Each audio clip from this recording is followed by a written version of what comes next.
તો 33 લાખના ડ્રગ્સની તપાસ હવે મુંબઈ સુધી પહોંચી છે। ભાવનગર એસઓજીએ થોડા સમય પહેલા 33 લાખનું ડ્રગ્સ ઝડપ્યું હતું અને હવે તપાસનો રેલો મુંબઈ સુધી પહોંચ્યો છે। 33 લાખનું 339 ગ્રામ એમડી ડ્રગ્સ ઝડપવામાં આવ્યું હતું। આ અંગે જાણકારી સાથે મારા સંવાદદાતા ભરત ફોનલાઈન પર જોડાઈ ગયા છે।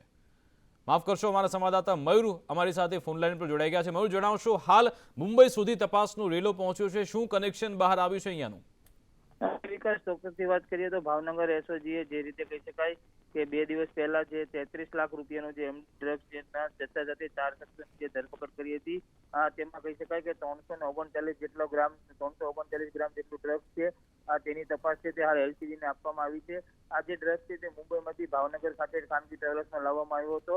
તેમાં જે રીતે પકડાયેલા જે 2 મહિલા અને 2 પુરુષો સહિત 4 શખ્સોના જે 3 દિવસના જે રિમાન્ડ મંજૂર કરવામાં આવ્યા છે। એટલે કહી શકાય છે કે એલસીબીની ટીમ દ્વારા 4 આરોપીઓને મુંબઈ ખાતે વધુ તપાસ માટે લઈ જવામાં આવ્યા છે। જ્યારે 14 માર્ચના સાંજ સુધીના જે રીતે ચારે ચાર આરોપી જે રિમાન્ડ મંજૂર થયા છે તેને લઈને એલસીબીની ટીમ છે તે હાલ એ દિશામાં કામ કરી રહી છે અને મુંબઈ ખાતે ડ્રગ્સ ક્યાંથી લાવવામાં આવ્યા હતા અને કોને આપવામાં આવ્યો હતો તે સમગ્રની તપાસ છે તે હાલ એલસીબીની ટીમ કરવામાં આવી રહી છે। વિકાસ, બિલકુલ આભાર મયુર તમામ જાણકારી આપવા બદલ।